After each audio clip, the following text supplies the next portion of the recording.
Rules of the Red Rubber Ball. Rule number 2. Sustaining your life's work cannot be done alone, and you must build relationships with people who have a genuine interest in you and appreciate your commitment to your Red Rubber Ball. Kevin Carroll. Closer to my dream. To say the very fact that I am being used as an artifact for Sophia shows that she sees that her success lies in our success, and that really the best artifact of her success would be us. I am Anise Lewis, Principal at Deneen School of Excellence. It has been my true pleasure to work with Sophia Jackson for the past year. As a ward of the state, a foster child, I was statistically destined to succumb to my circumstances. Years later, while a college graduate and first-year educator, I contacted my former social worker, who proudly told me that I was one of 3 foster children who graduated from high school during her entire 30-year career, let alone. I've absolutely loved is she incorporates all the students, including the special education students, and a lot of times these are the students who often get left behind and forgotten about. And we strive not just for high school but for college success for all students. There's college banners hanging all over the school that students see on a constant basis. Teachers are constantly talking about their college experiences to get students to think beyond high school and into college. We had the pleasure of working together and collaborating, coaching, and providing support to all of our teachers. At that moment, I realized Sophia's drive. Sophia took it upon herself and created an item analysis to really help teachers to know what students need to learn in order to plan for instruction. And it still wasn't enough. It still wasn't enough to really drive home our teachers' true understanding on a weekly, daily basis of knowing what students need to learn. So in addition to that, she also created what we call mini assessments, or what she coined as mini assessments. And these assessments were aligned weekly, specifically for math instruction, but literacy teachers did it as well, in which they were able to provide students with an assessment each week that determined what their areas of strengths were and where their areas of improvement. Data, as you know, part of disaggregating data, we should look at an item analysis. Unfortunately, with our map data, it only gives us an analysis per strand.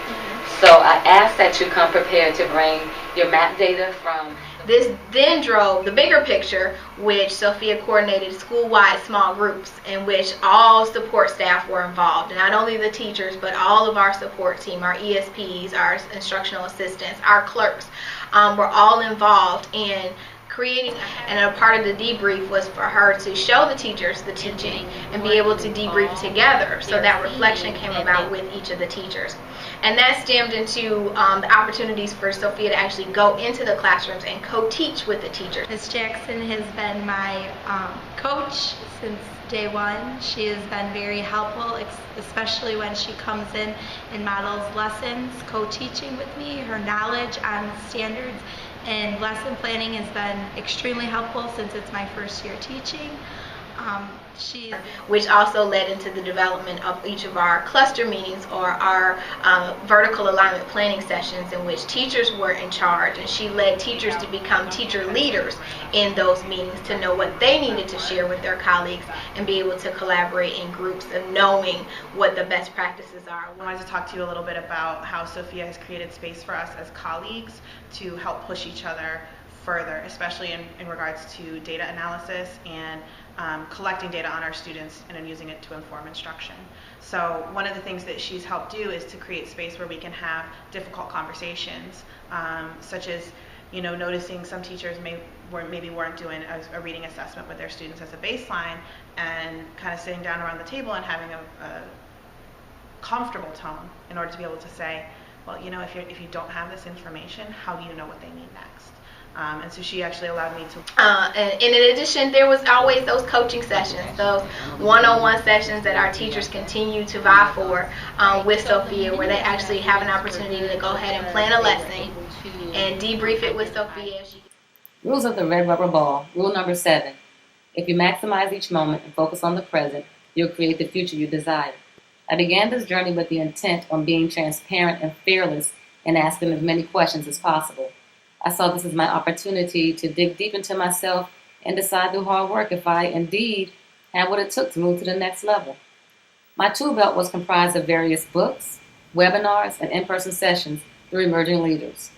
I evolved utilizing feedback on assignments from new leaders, my feedback buddy, and my team members. I was well on my way. One of the great projects that she did was Student Data Day, in which we had the students analyze their own NWEA data to see where they've been and where they're going for their goals. Another great project that she organized was the quarterly awards assembly for the students. We are used to always celebrating the highest achieving students, but she made it sure that this was a day that would celebrate the students who have made major growth. So even if they were very much behind, we were celebrating how far that they have come, even if they're still not where we need them to be. And then the ISAT Content Carnival, which we just had, was a day to let the kids sort of relax from all the pressure from ISAT preparation. We took the ISAT content and we turned it into games and fun. I want to talk for a few minutes about Miss Jackson and how she's been effective with her interpersonal relationships. When I think about, so people really have already known that about her, so I definitely feel like at this point where we are in the school year, we definitely trust her. We definitely feel compelled and inspired by her when she tries to motivate us. And it's not even a question about her professionalism. Hi, I'm Katie Schneider, and I am an AUSL turnaround coach at Deneen School of Excellence. I work with Sophia. I collaborate with her on a regular basis. And what I'd like to talk trickles down from someone in our administrative team, Sophia, developing a tool that coaches start using, implementing daily, that teachers are using, hopefully mirroring the practice they're using with students and giving feedback, and it's spreading across the network and having a really big impact. So it's been something. My desire to become a principal has taken a front row seat in my life. Emerging leaders provided the professional development most leaders desire, yet are afraid to seek assistance in. This could be from fear or simply for lack of knowing what there is a need to know. Emerging leaders covered both bases.